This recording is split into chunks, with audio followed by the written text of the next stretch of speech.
aku dan Mbak Eva di Iya. sini. Mbak, sebelum kita lanjut ngobrolnya, Iya. Mbak mau minum apa? Kopi. Oke, bentar ya.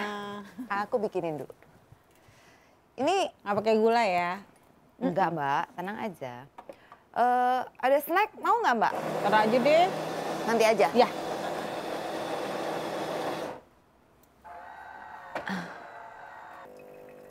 Yang sabar ya Mbak. Iya dong. Menunggu hingga Untuk sebuah- tetesan terakhir. Untuk kopi yang enak kan? Iya. Harus sabar. Oh sukanya black coffee ya Mbak ya? Iya. Gak yakin.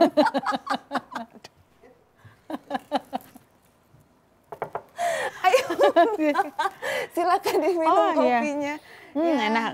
Nggak apa-apa ya, biar lebih santai, jadi agak ketawa-ketawa sedikit lah kitanya.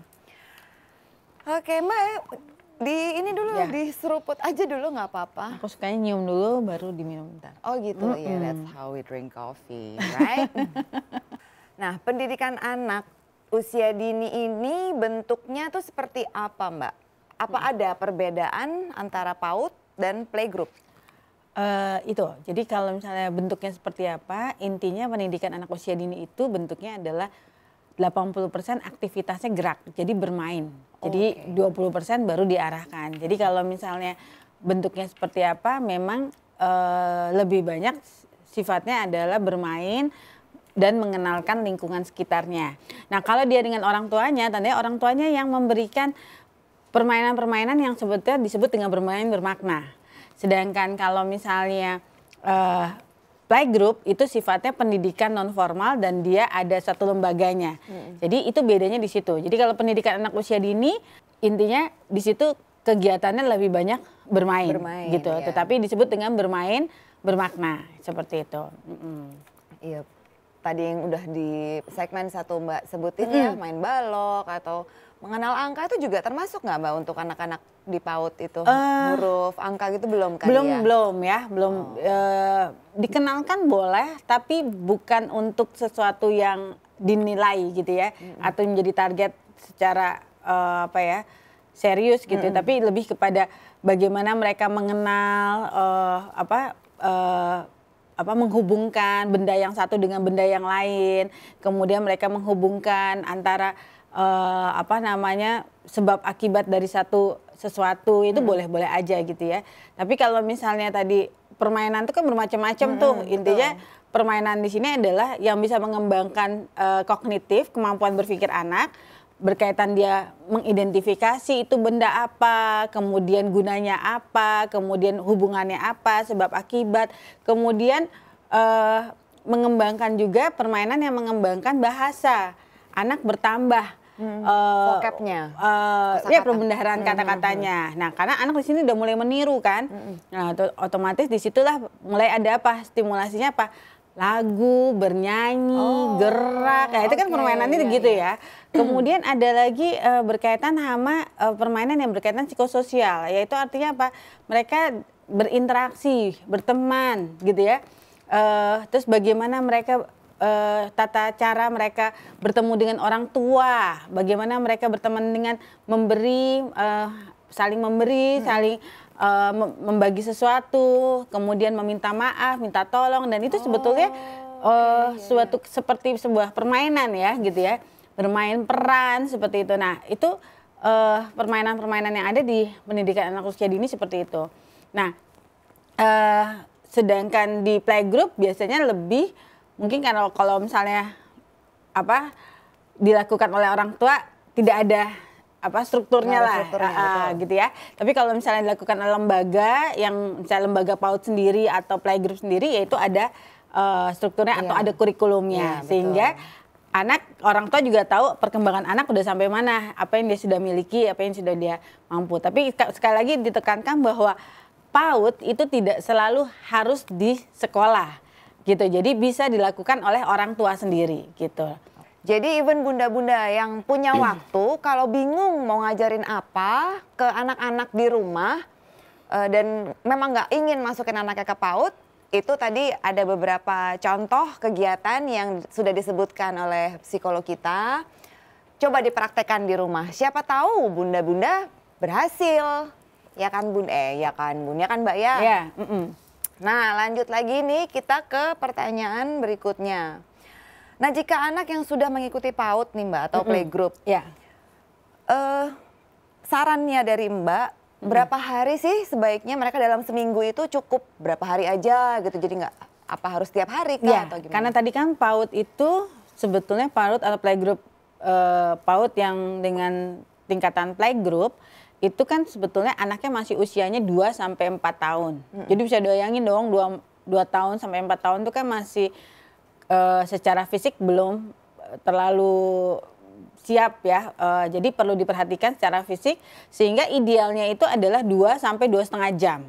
Dan waktunya itu 2 sampai 3 hari seminggu. Jadi udah cukup itu dia bermain gitu ya, seperti itu. Bertemu dengan teman, melakukan aktivitas bersama gitu, itu sudah cukup seperti itu. Nah Mbak tadi di segmen pertama itu Mbak sudah mention sih sedikit tentang manfaat pendidikan di usia dini. Sekarang kita bisa nggak go into details-nya? Oke, jadi pendidikan anak usia dini itu sebetulnya paling besarnya itu adalah pada kegiatan motorik. Motorik itu apa sih? Aktivitas gerak gitu ya.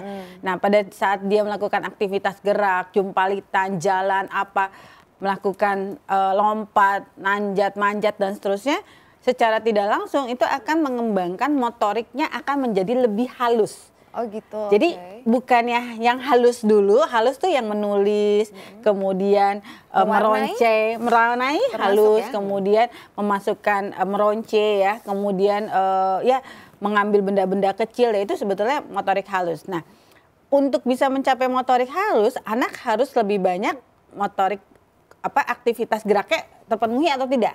Kalau aktivitas geraknya terpenuhi, nanti berkembanglah motorik halusnya dan menjadi lebih terkoordinasi. Jadi dia mudah untuk mengkoordinasikan gerak tubuhnya gitu ya.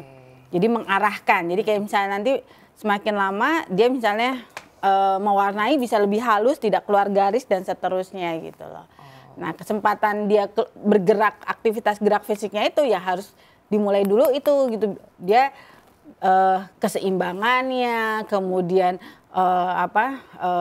gerak jalan motoriknya berhasil, lompat, lari, langkah berapa, langkah 3, itu dia bisa lalui semuanya ya, itu akhirnya bisa dikatakan ya mengembangkan dari pendidikan anak usia dini. Dasarnya itu, dasarnya adalah aktivitas gerak yang akan membuat motoriknya akan semakin bisa motorik lebih halus dan lebih terkoordinasi gitu. Oh gitu. Oke, itu manfaat tambahan yang ini ya Mbak, yang kalau yang pertama tadi kan udah ya di segmen pertama. Nah ini detailnya kognitif yang pertama tadi ya Mbak ya, di segmen 1. Di segmen 1 kan berkaitan bahwa manfaatnya apa ya, berkaitan bahwa ada perkembangan kognitif, kemudian ada perkembangan bahasa, kemudian ada perkembangan psikososial gitu lah. Itu yang paling penting tuh buat anak pendidikan anak usia dini seperti itu. Tambahannya adalah motorik gitu Bunda. Oke. Lanjut lagi ke pertanyaan berikutnya Mbak. Ya. Terus apa aja sih Mbak kelebihan dan kekurangan untuk anak yang mengikuti pendidikan sejak dini? Tadi kelebihannya tuh udah banyak banget. Nah ini coba mungkin lebih kekurangannya kali ya Mbak. Kekurangannya adalah gini, kalau orang tua memasukkan anak sekolah dengan masuk ke sekolah, ke playgroup atau tanpa memperhatikan kesiapan anak secara mental, secara fisik, anak yang ada bukannya dia happy di playgroup tapi anak menjadi kelelahan. Nah, kalau dia kelelahan tanpa kita memperhatikan hal-hal berkaitan sama kemampuan anak kita sendiri, nanti anak akan kedepannya menjadi apa? Bosan sekolah atau misalnya menjadi lelah atau menjadi sekolah itu bukan kegiatan yang dia sukai gitu ya. Padahal di sini adalah ini bukan tempat untuk benar-benar sifatnya belajar secara akademis, tetapi memang lebih menekankan pada bermain dan bermaknanya tadi ya, betul, gitu. Betul. Jadi kekurangannya kalau bunda-bunda tidak memperhatikan berkaitan sama kemampuan anak, kemudian keunikan anak dan anak menjadi kelelahan dan anak menjadi tidak nyaman di sekolah, itu nanti ke depannya pendidikan berikutnya dia juga akan mengalami Males-malesan kebosannya, jadi ya. menjadi tidak termotivasi gitu loh seperti itu. Padahal ini masih pendidikan non formal, masih main-main, kok udah nggak nyaman iya, gitu udah loh. nggak fun gitu buat mereka. Gitu. Oke. Ya, Seperti jadi itu. diperhatikan juga tuh ya Bun ya, kondisi fisik anak, terus moodnya mereka kali ya, terutama tadi di kaitannya balik lagi ke pertanyaan aku sebelumnya tuh, boleh tapi jangan terlalu sering mungkin sekolahnya gitu, diimbangi sama dia ada di rumah. Ya itu makanya ada frekuensinya yang tadi kalau playgroup. Umumnya sih Pak, kalau PAUD tuh seminggu berapa hari Itu deh, sih Mbak? 2 sampai 3 hari seminggu gitu. Oh gitu ya. Dan waktunya 2 sampai 2,5 jam. Tapi 2 sampai 2,5 jam itu tidak termasuk teng-teng, baris-baris, apa belum ya. Jadi benar-benar pas kegiatan yaitu 2 sampai 2,5 jam. Makanya biasanya mungkin agak dimundurin sekitar 3 jam sebetulnya untuk persiapan anak masuk kegiatan itu sendiri gitu ya. Iya bunda-bunda, sekarang aku sama Mbak Eva mau menikmati kopi kami dulu.